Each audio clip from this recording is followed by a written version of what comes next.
Okay, it's been a while since I made a video for you guys.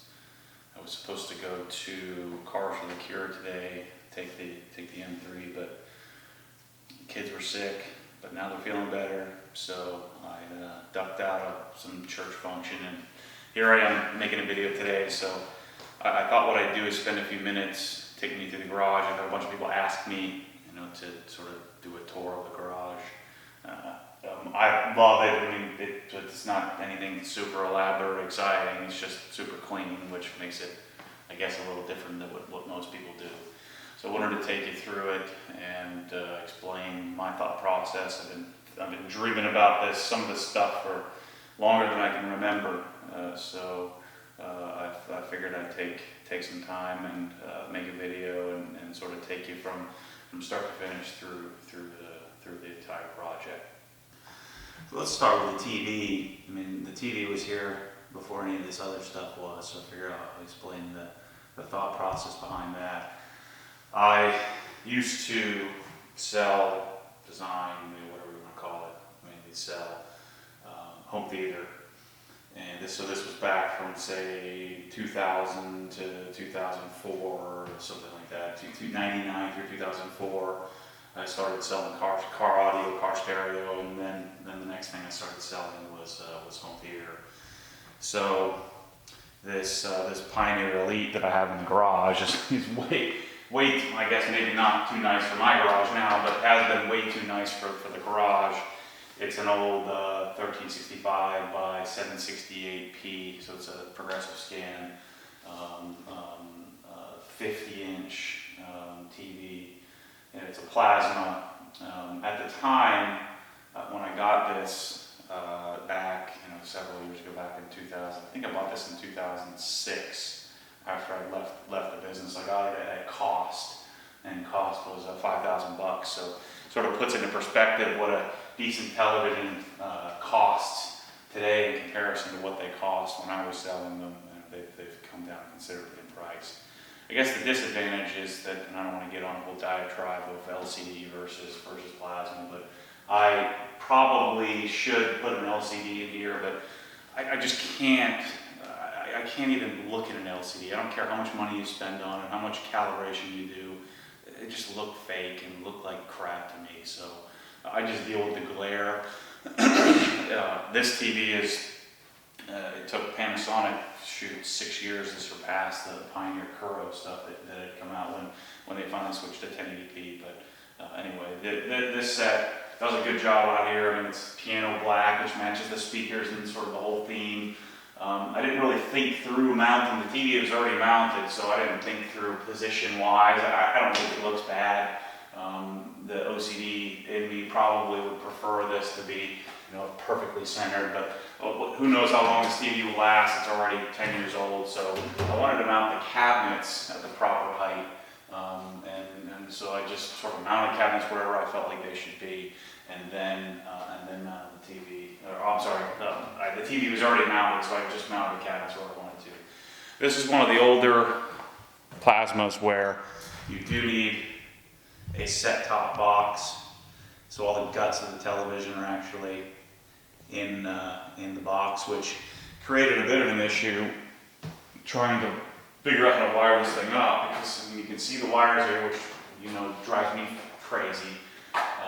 But there's only 2 inch gap there, unless you're really, really anal like me, then it really doesn't matter. So the box is here, up in the cabinet, and then I ran power all the way across, and used the power connection up in the, I'll show you here, up at where I had my electrician put in. I guess I could have done it myself, but had my friend who's an electrician do the wiring there. So that's the thought process behind the TV. There's not any real, huge amount of thought that went into it. It's just an awesome 50-inch TV. Still, can't throw it away. It's not worth selling.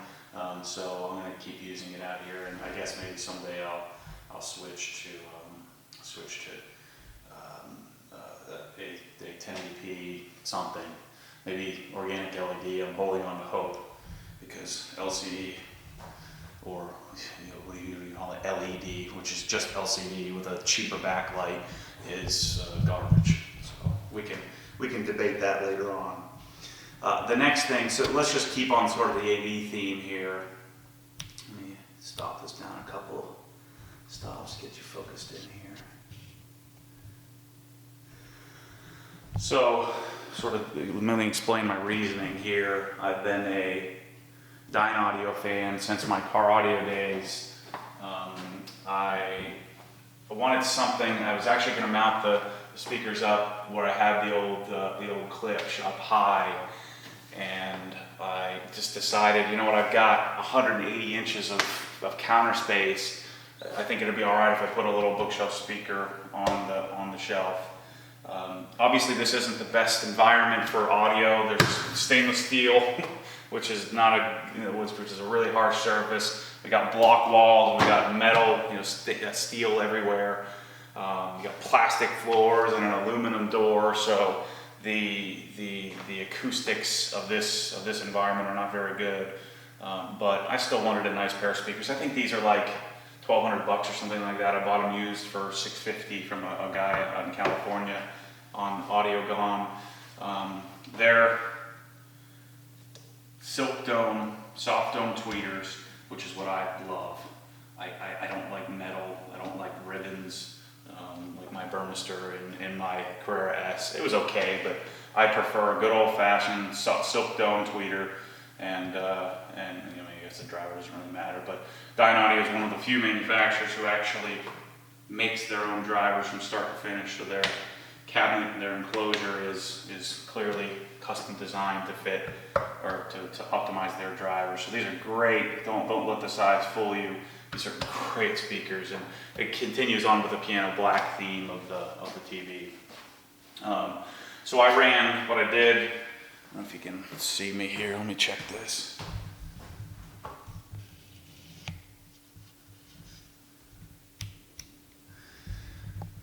So essentially, what I did is I ran the speaker wire. All the components are in this cabinet here. So I ran the speaker wire easily to this location. So I had to coil the wire because theoretically you don't want the audio to get to one speaker much quicker than the other. So if you run one wire 30 feet, you should run the other wire 30 feet if you don't need that much room. So the other wire, rather than drilling all the way through the cabinets and seeing the wire, I came down underneath and went over into the other big wide storage cabinet on the left hand side. So my speaker wire is coming out, and both are going to my, I guess you could say, my AV closet here. So let me explain that to you a bit here.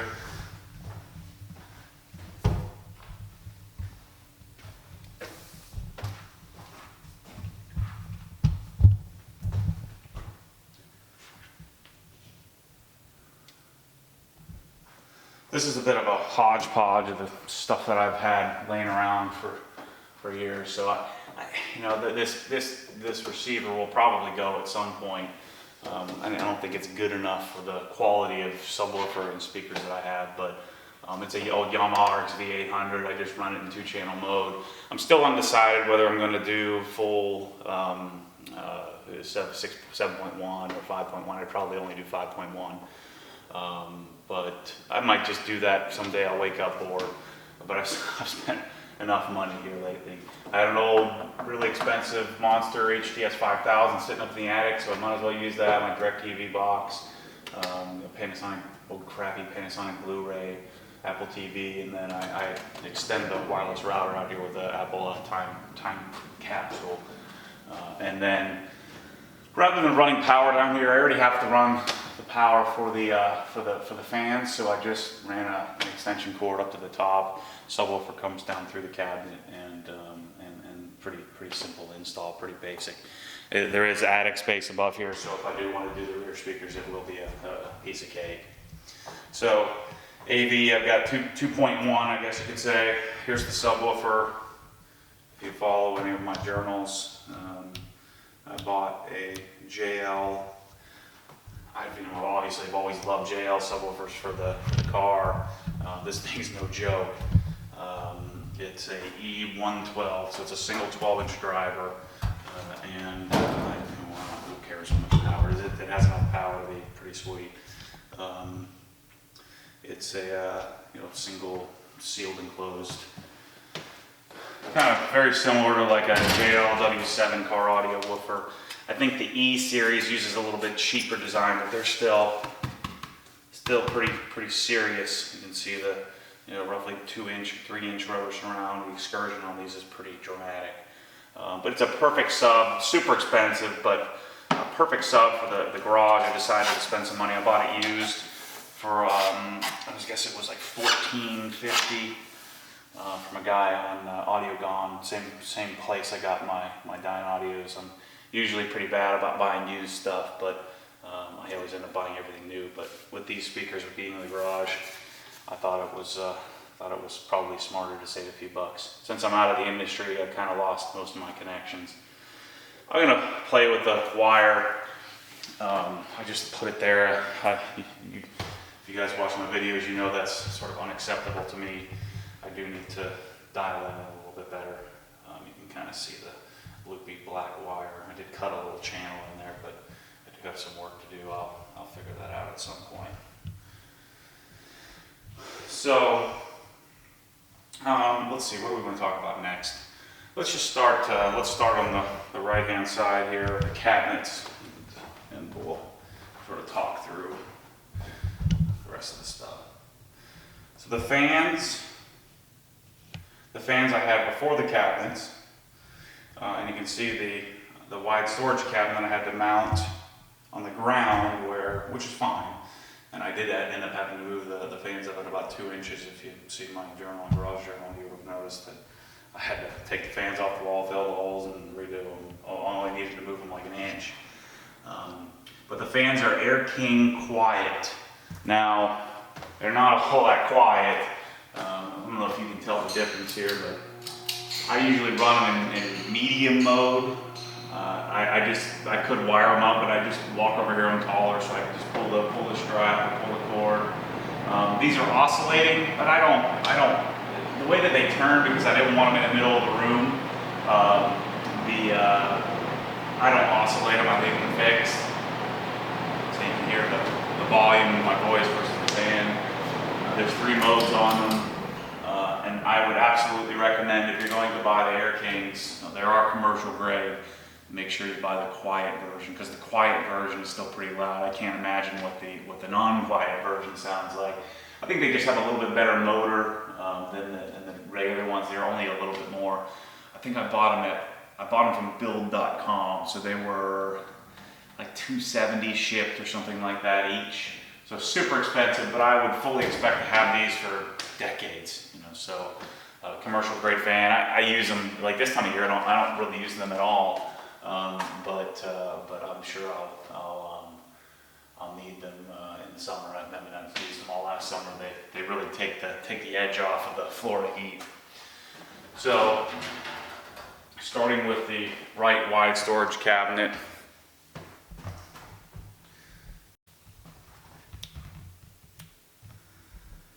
So here I decided to, when I was building or designing the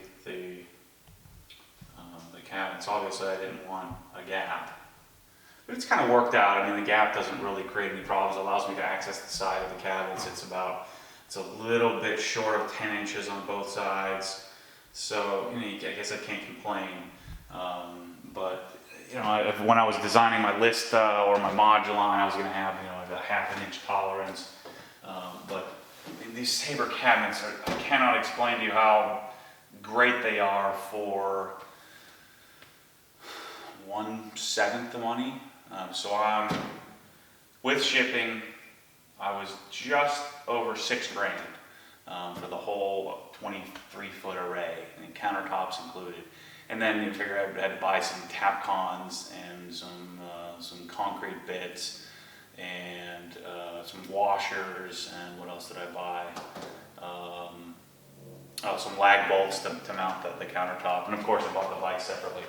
So you're talking $6,200 for a giant array of cabinets, and they really are. I mean, I could lay on this shelf. I mean, I think they're rated for 300 pounds, 350 pounds, something like that. I could also bolt them into the side if I wanted to. I haven't done that, I haven't felt the need to. But I keep my detailing supplies in this cabinet.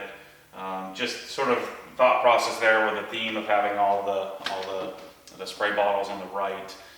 Keep my buckets, keep my my Cranzel pressure washer, my Porsche car cover, and then just my various microfiber towels. I'm going to replace all these towels, but like I just mentioned earlier, I've spent so much darn money on this garage and cars and stuff that my bank account's asking me to take a break. So the right cabinet is obvious AV gear I talked about. Oh, one of the things I thought I'm pretty proud of, I thought it was pretty cool, was to put, I had exactly six of each color leftover flooring.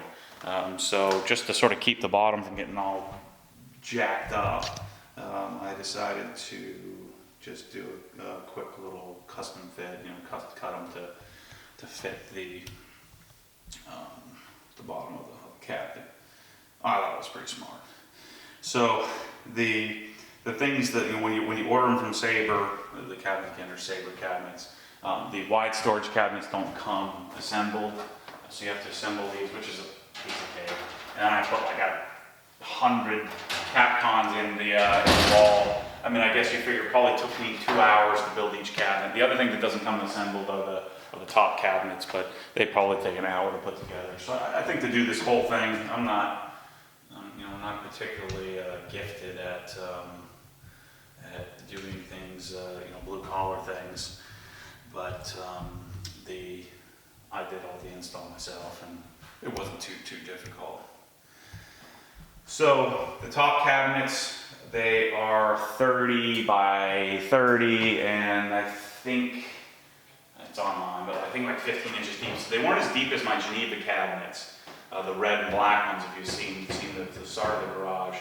But the difference between these cabinets, the 19 gauge steel, the powder coating on them is perfect. I mean, Dean from Sabre Cabinets, who I think what he did is he went to China and said, here's what I want to build, and created, did some nice touches like aluminum handles, but he didn't cheap out, but he made something that he knew people would buy that would be affordable. I think he used to work for Baldwin, or what is it called, Ball something, cabinets. They're similar to Lista, or some of the Vault Premium, or I guess no one's similar to Lista or Moduline. They're prettier industrial grade, high quality cabinets that cost 4 or 5 times the price of these. So for the money, I'm going to build my mega garage at some point. I might end up putting these in there. I'm hoping he comes up with a black design. This silver's cool. I wanted black, but Dean advised me. He said his black powder coating just didn't. The finish isn't. I wouldn't be happy with it, and I trusted him. And so I went with this whole sort of clinical theme with gray and a little bit of black, and then the stainless steel, which I'm sure I'm going to hate, but and the aluminum trim kind of matches the stainless steel. So I think it looks cool. The bottom drawer, the drawer cabinets. Obviously, I went a little crazy there. I figured, you can't have too many drawers. I will not fill them with crap. My wife says, which one can I have? I said, none. And she said, well, that's not fair. I said, well, I got a 2-car garage, and I wanted an 8-car garage, so we got the house you wanted, so you're not getting any of my drawers. No, seriously, she doesn't care. What she is excited about is we'll probably turn this into a, she doesn't do crafts, but she was excited, saying this could be my craft area. I said, whatever you want. When I build the other garage, you can have this stuff. But the drawers are good. They have a nice sticking point. They're very similar to like actually a little better than, say, a ball bearing Craftsman drawer.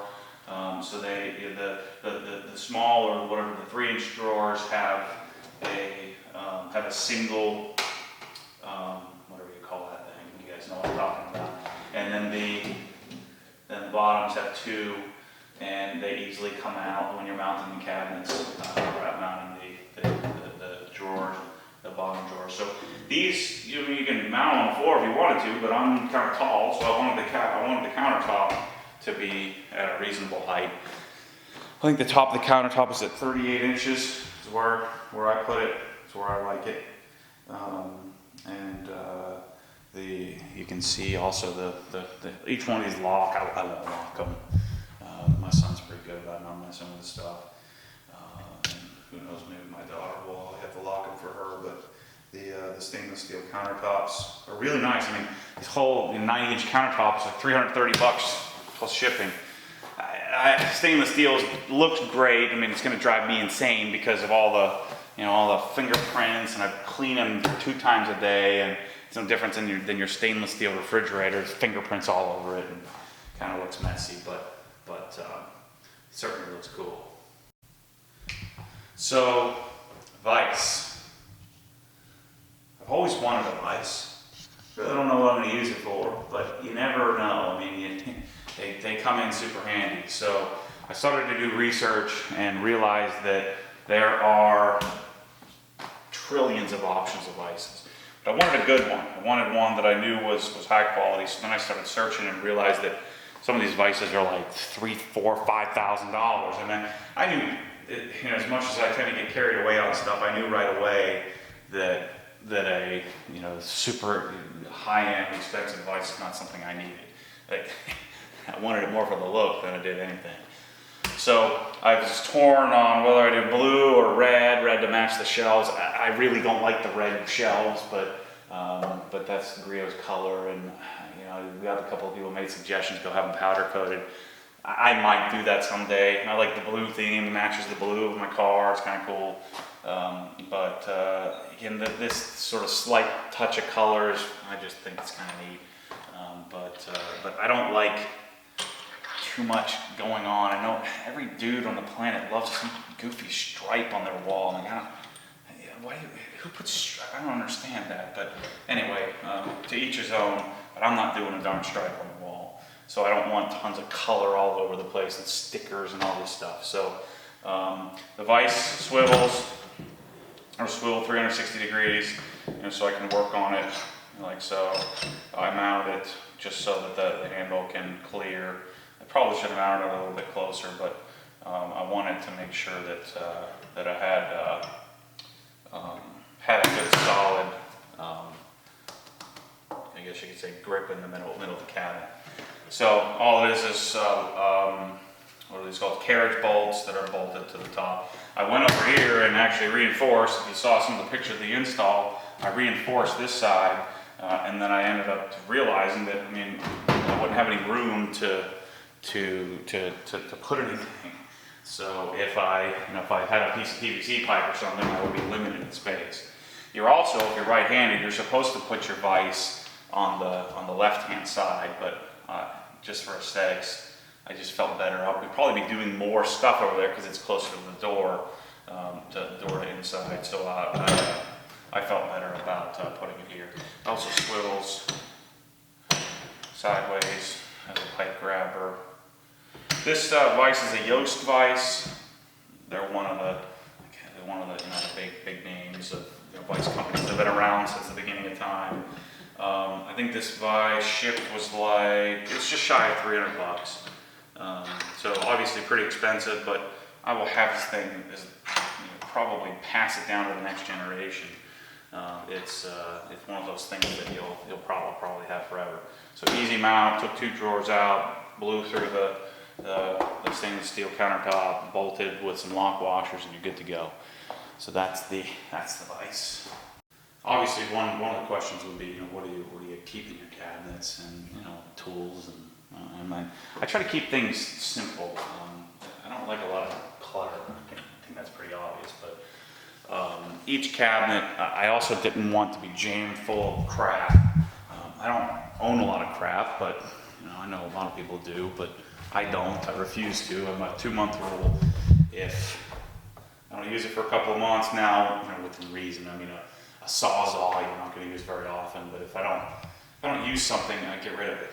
So if I have some old detailing supplies, if I don't use it, I'm going to give it away or sell it or do something with it.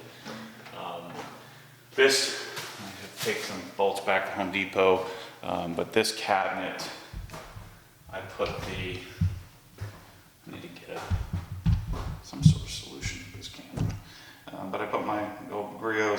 automatic paper towel holder in the cabinet, so I didn't have to see it. And then you can kind of see I just have, you know, random crap in all of these different drawers. I think I have 12 or 13 drawers with nothing in them. That and the drawers that I do have are not exactly jam-packed full of stuff. Electrical. I'm starting to figure out where everything is. See, I've got a bunch of empty drawers. I think this is empty too. But I'd rather have empty drawers than have too much. I've got to figure out some sort of solution. Like the screwdrivers kind of drive me crazy as they flop around because of the sticking point to keep the drawers closed. So I got to do a little bit of research on that. But I don't need more tools. I've got everything. You kind of acquire tools over time. I'd love to get rid of all my tools and do a whole Craftsman or Mac tools, you know, complete set of, you know, $50,000 worth of tools or whatever those things called. But I don't do that much stuff other than change out of exhaust, occasional exhaust, and, you know, screw around with my car. So the tools I have are adequate. I'll just continue to add as I need to. So here's the other wide storage cabinet. This one is just kind of, I guess, a catch-all. Got my wannabe race helmet, which I've worn twice. I just wore it the other week, so I felt pretty good about that. I got my big torque wrench. I decided to put the jack, so this is, for some reason, it was a big point of, you know, sort of organizational gridlock, is what am I going to do with the jacks? And then I decided, well, they're quick connect, these cheapos from Harbor Freight. But, you know, they have a quick release and you can break them out. It takes 2 seconds. I mean, how often do you use a jack? I mean, once a month, twice a month. So it takes 2 seconds to get out. I have this little ghetto air compressor. I'm trying my hardest to wait on an air compressor and just get a real deal compressor when I build another garage. Who knows when that's going to be. But really right now all I use the compressor for is to fill up my tires, even to top them off. So I threw that in here and did the same thing on the bottom here where I put the Swiss Trax flooring on the bottom of the cabinet, and then keep the trash can out of sight. Get the leaf blower off the wall, so I don't have stuff hanging on the walls, and, you know, still have plenty of room to do stuff, to fix stuff. So that was one of my key sort of sticking points, is that I really wanted to make sure that I had more than enough space.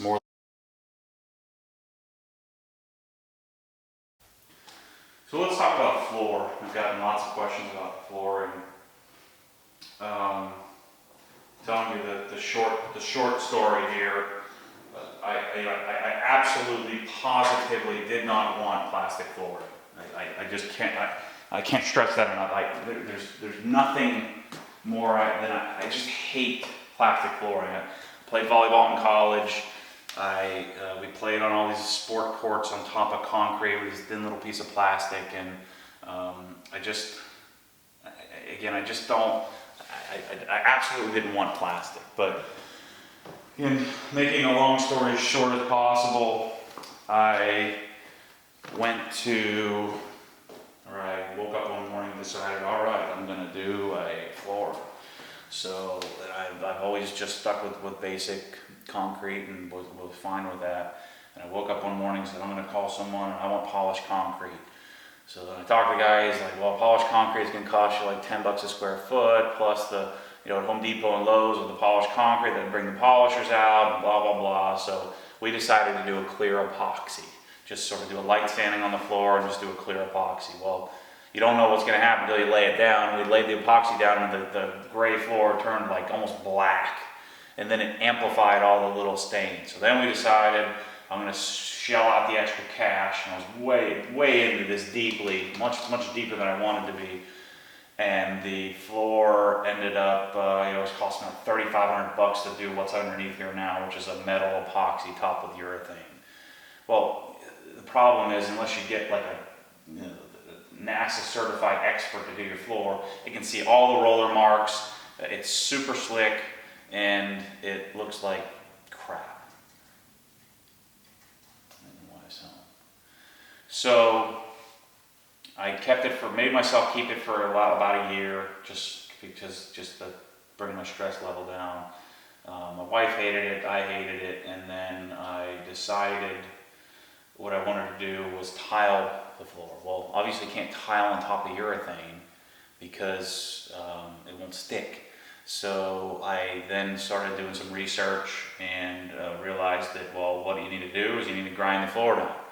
Well, so I called some experts and they said, well, yeah, you can do it, but you're going to be grinding a 4 square foot area for 45 minutes at a time, and it's going to be blowing crap all over the place, and you're going to be going through diamond bits. And I said, well, I'm not interested in spending another $2,000 to grind it off. So I decided, well, what I might do is do some equine stall mats, do some rubber stall mats like what they do at like CrossFit or some of the other gyms around. I'll do that because I'm certainly not going to do another stupid epoxy application. I've been there, done that. I will never ever do that again. I don't like the chip systems. They look like my grandmother's garage. I'm sorry, I'm very opinionated. I'm probably offending a bunch of people, but that's just my opinion. I didn't want the chip systems because I know why they do the chips now. It's because it covers up all the crap on the floor that you can see. It gets rid of all the lines and stuff you can see, the roller marks. So as I started searching rubber flooring, and then I was like, well, maybe somebody makes rubber tiles, and I came across this video of some eco-friendly place, which was doing the Swiss Tracks rubber rib tracks, or rubber tracks, or whatever the heck they call it. So I said, man, that's the ticket. So this was like Black Friday, so that I finally figured this out, found some videos of this stuff. And then I went to, I'd wait till Monday and I was waiting to call them to figure out, okay, is this rubber all black floor really going to work for me? So I called them. I've been accused of being a Swiss Track supporter. I promise you I paid retail price or whatever this Cyber Monday sale price was. I have nothing to do with those guys. But the flooring, the girl on the phone was fantastic. She's just like, listen, Matt, you don't want to do rubber floors because there's just too much play in the interconnects between the tiles. So I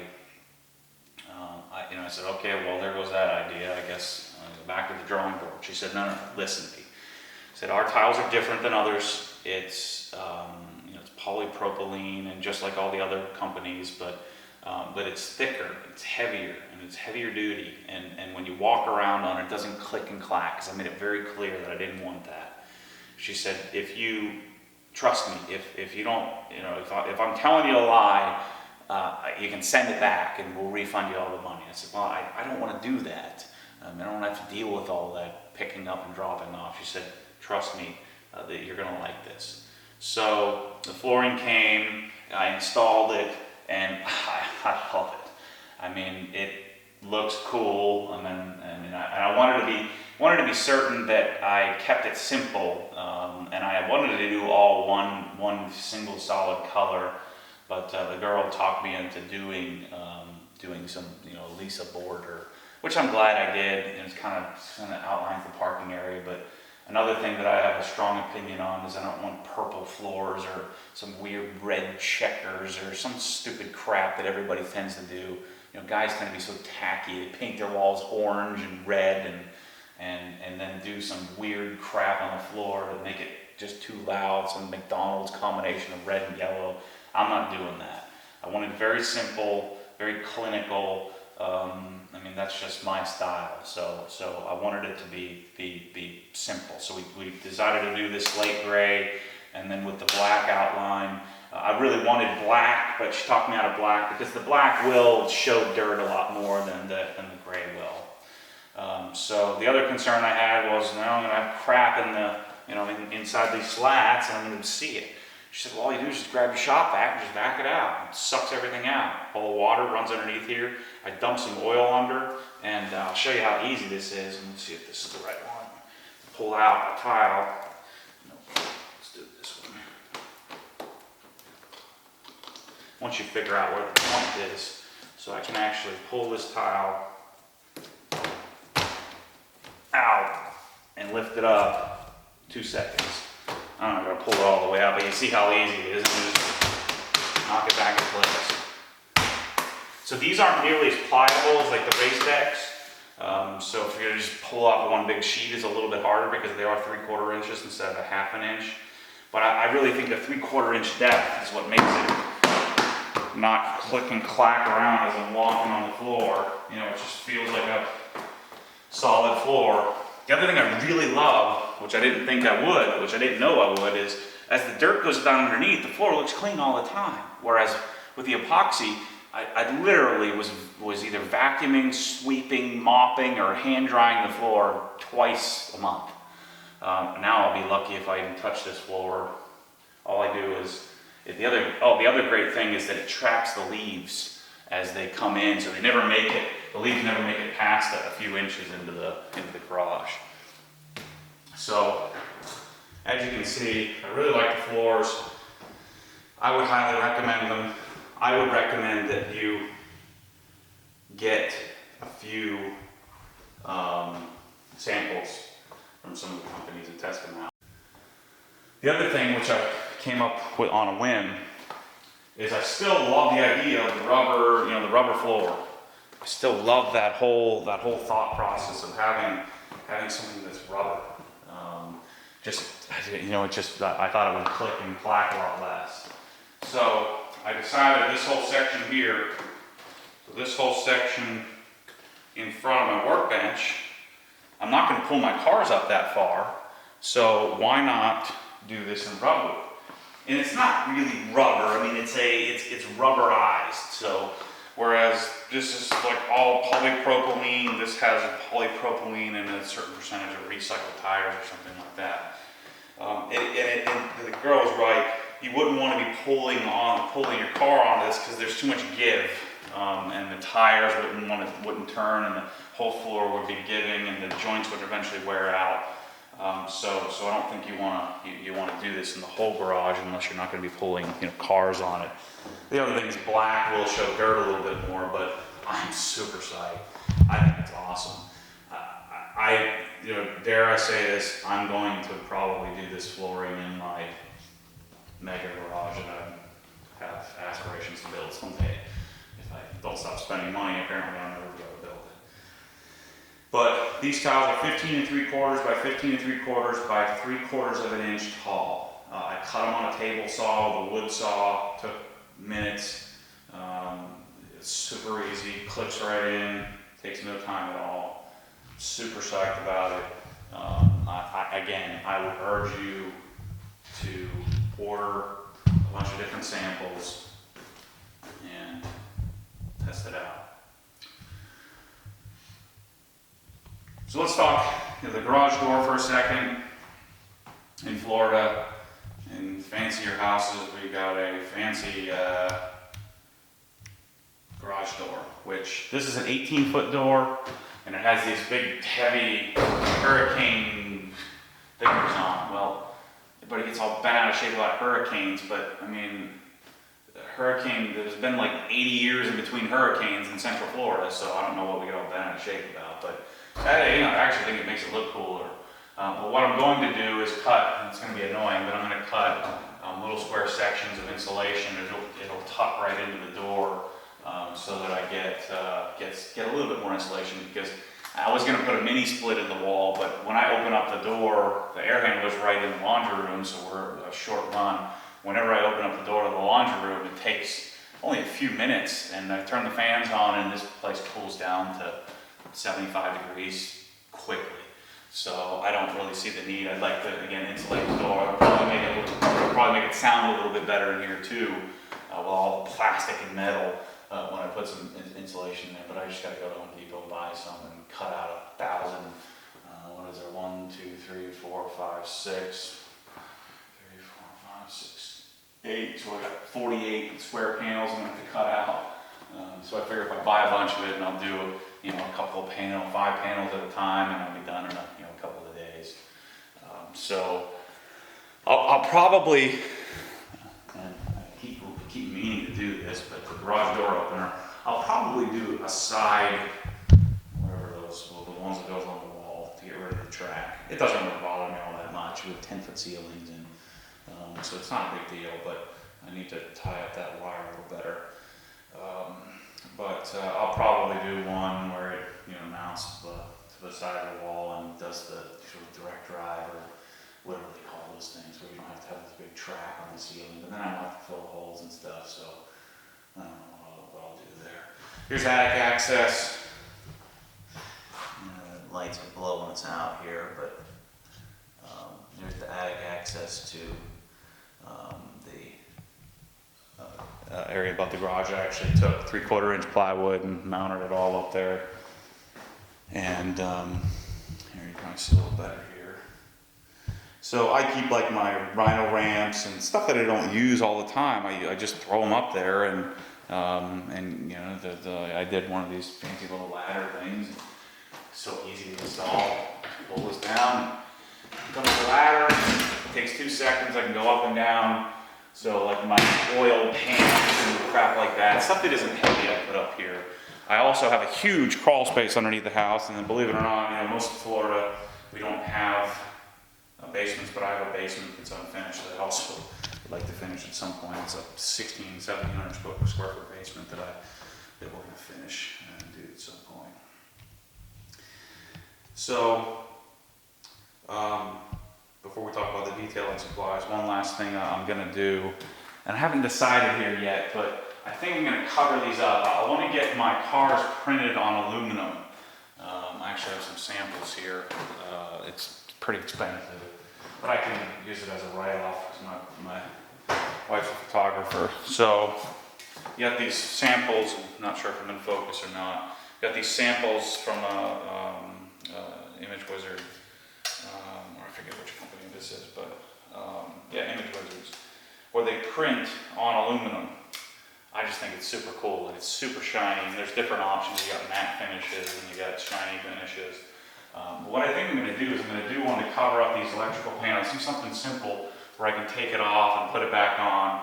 So I'm going to do the GT3 there, and then I'll have, I can't decide if I want to do like a huge, like 90-inch long one, or if I want to just do two of them, do the GT3 and the M3. My original plan was to do a bunch of small ones and do them sort of down the wall, but I've started to change my mind, and I think I might cover up these panels.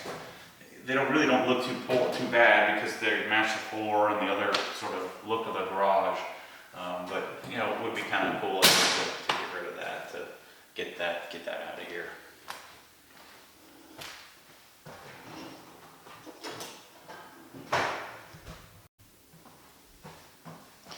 So let's talk detailing supplies. I'm going to do a video where I explain all my crap. The companies you use, the products you use are so subjective. I'm not dug in on any of them. I've have friends make suggestions, I try stuff out, and just kind of develop an opinion on what I like, what I don't like. A lot of this stuff, I guess most of it's griot. Like this isn't griot, this isn't griot, even though it's in a griot bottle. This isn't griot, this isn't griot. But I still use quite a bit of griot stuff. In my opinion, from the detailer's perspective, griot's garage is kind of amateurish. But I have a soft spot for them because they sort of got me started in detailing. I love some of the garage organization stuff. Some of the stuff is real hokey, but I really love these bottle holders. I know I could put these all in the cabinet, but I just like complete sets. It gets me fired up. So I've gotten polishes, and even though I'll probably never use Menzerna Power Finish 2500, I have it, I bought it just so that it matches and looks pretty. And one of the things that bothers me is the old bottles that look like the new bottles, so I've almost ordered the new bottles, but this stuff's too expensive to just throw away. My Carpro Pearl, and this shelf kind of bothers me because the stuff looks a little different, but I like to, I don't know, I just like to see my detailing supplies. So these are the bottle shelves, and the thing that annoys me a little bit is they're all different sizes. I mean, griots change the size on me. So you can kind of see some of these stick out a little more than others, some are a little bit more red than others. I guess if you want them to all match, you should probably buy them all at the same time, but you can't tell unless you're really ridiculous like me. I'd love to actually take these in powder coated blue, but or black. Black would probably be best, but I'm not gonna do that. At least I don't think so. So there you've got, move the camera around here. So I got the bottle racks. I guess the spray bottle racks and the regular bottle racks. These bottle racks are also Griot's, Griot. They also don't exactly match perfectly, but it's kind of cool that I have some that are 6 and some that are 5, and it kind of works out. These are the ones that hold 5 bottles are newer, but these are for the smaller bottles. These use tap cons and mount these all over the wall.